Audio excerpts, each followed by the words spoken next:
Olá, meu nome é Janaína e juntamente com o Arthur vamos prosseguir com o capítulo sobre emergências traumáticas, abordando o assunto de trauma torácico. De início, vale lembrar que o ATLS é composto pelo ABCDE do trauma e o trauma torácico ele será avaliado no B, no briefing, que tem uma correlação direta com a via aérea e a ventilação. É um tema de muita relevância clínica porque a lesão de tórax ela é muito comum no paciente vítima de trauma e também por oferecer risco potencial à vida. Nos termos do livro de emergência da USP, o trauma torácico ele é definido como qualquer lesão muscular, óssea ou de órgãos dentro da cavidade torácica. E isso pode incluir um acometimento da musculatura intercostal, das costelas, dos pulmões, do coração, do esôfago, ou seja, de qualquer estrutura que faz parte ali do trajeto da cavidade torácica. E aí o trauma torácico ele vai possuir como mecanismo de trauma principalmente lesões contusas ou perfurantes ou ambas. E por esta razão é importante conhecer a cinética. Por exemplo, acidentes de trânsito, queda de altura, agressão física, esmagamento, lesão esportiva, elas vão ocasionar geralmente uma lesão contusa, que é um trauma fechado.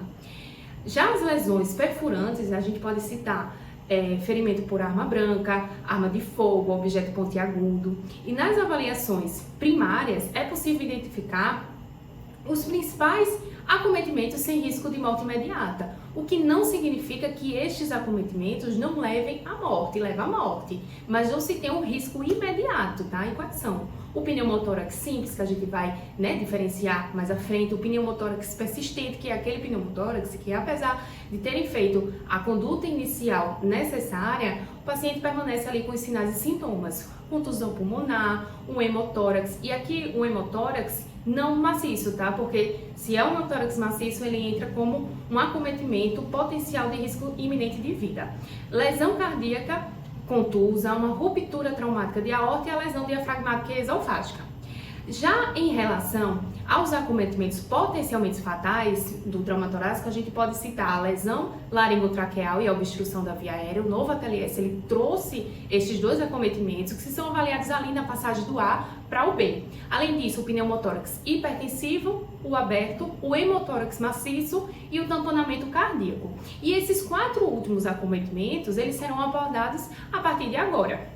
Começando pelo pneumotórax hipertensivo. O pneumotórax hipertensivo, ele é caracterizado pelo acúmulo de ar na cavidade pleural, ou seja, o ar está extravasando do pulmão, está entrando na cavidade pleural sem possibilidade de sair. E todo esse ar que está dentro da cavidade pleural, ela vai gerar uma pressão excessiva que pode colapsar parcialmente ou totalmente o pulmão.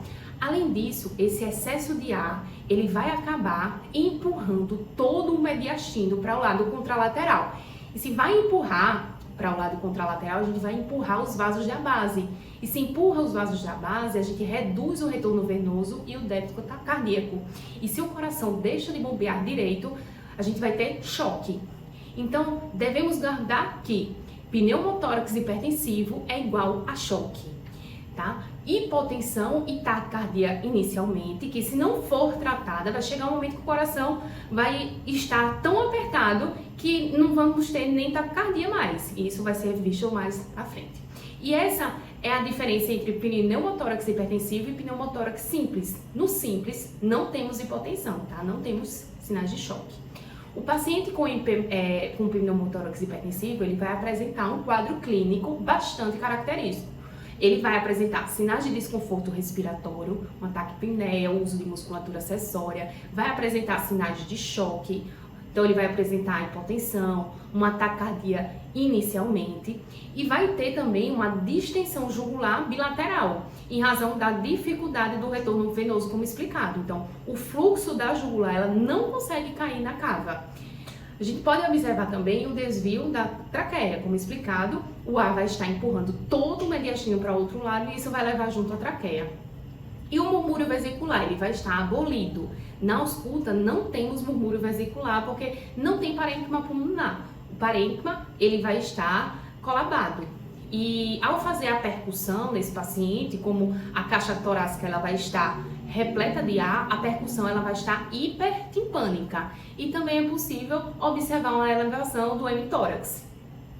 Todos esses sinais e sintomas, eles vão nos levar ao diagnóstico de pneumotórax hipertensivo. Então, é um diagnóstico obrigatoriamente clínico e, por exigir uma conduta imediata, nunca devemos solicitar uma confirmação de imagem para esse diagnóstico, tá? E como devemos tratar imediatamente? A gente deve tratar através de uma descompressão por agulha, ou também conhecida como toracocentese de alívio, que vai resolver temporariamente essa condição.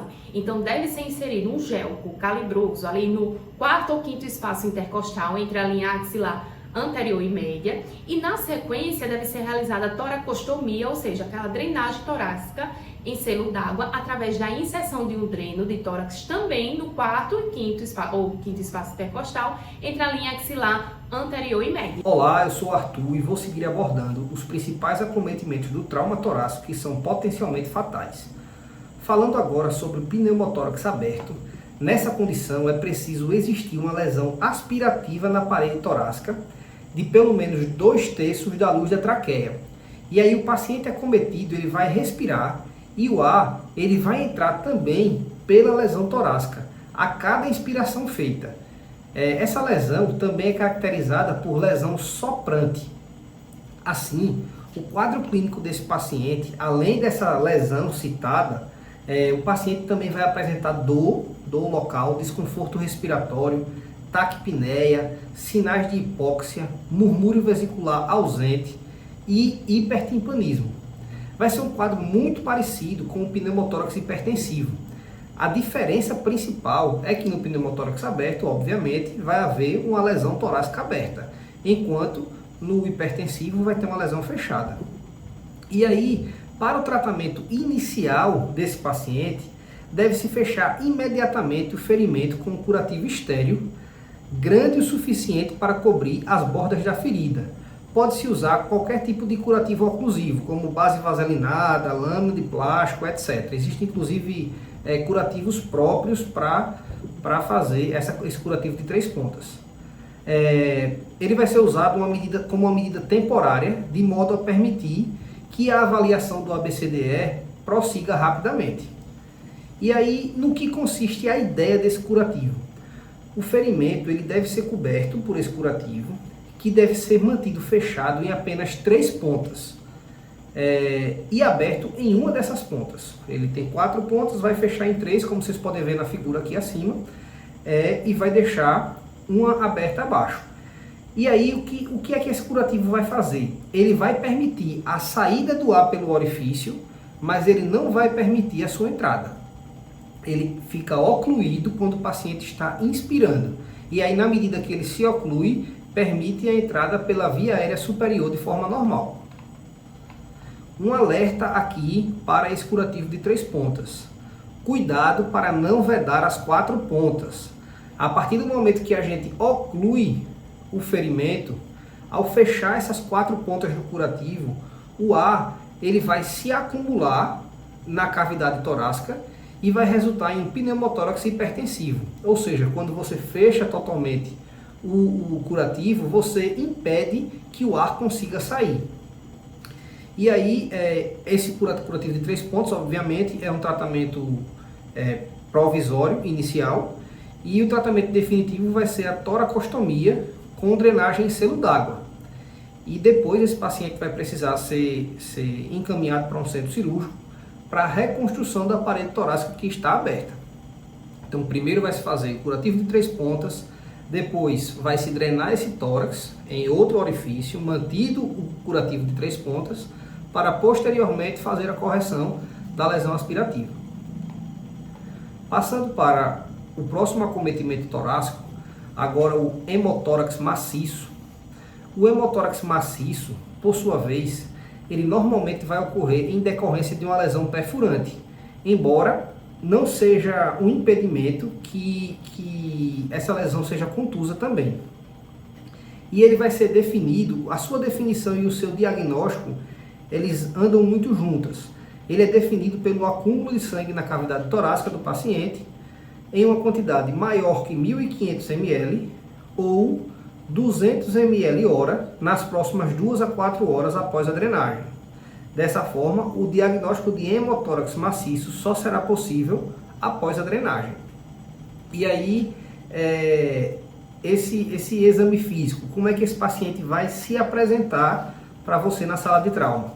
Esse paciente ele vai ter dificuldade respiratória, ele também vai ter murmúrio vesicular abolido, ele vai ter sinais de choque hemorrágico com hipotensão, taquicardia, pele fria e pegajosa, ele vai apresentar uma maciez à percussão do hemitórax, ou seja, vai ter uma percussão parecida com a do fígado, e as veias jugulares elas podem estar colabadas. Por que essas veias jugulares podem estar colabadas? Em razão de perda importante de sangue para a cavidade torácica.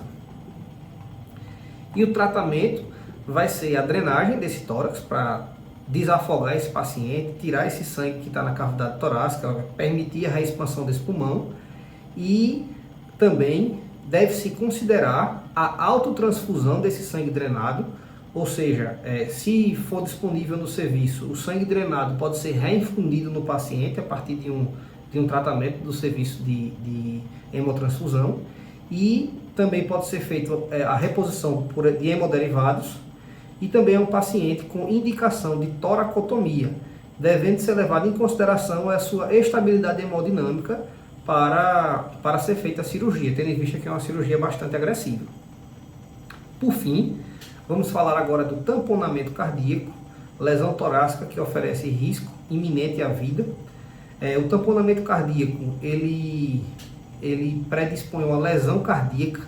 Houve uma lesão cardíaca que extravasou sangue para o pericárdio, o pericárdio é uma espécie de membrana que envolve o coração, e aí por estar cheio de sangue ele vai impedir os batimentos cardíacos normais. Vale registrar que não precisa de uma grande quantidade de sangue para que esse colapso cardíaco ocorra. Em torno de 50 a 80 ml já é suficiente para esse colapso. E também a velocidade de enchimento do saco pericárdico também é importante para as repercussões clínicas. De maneira que quanto mais rápido e mais intenso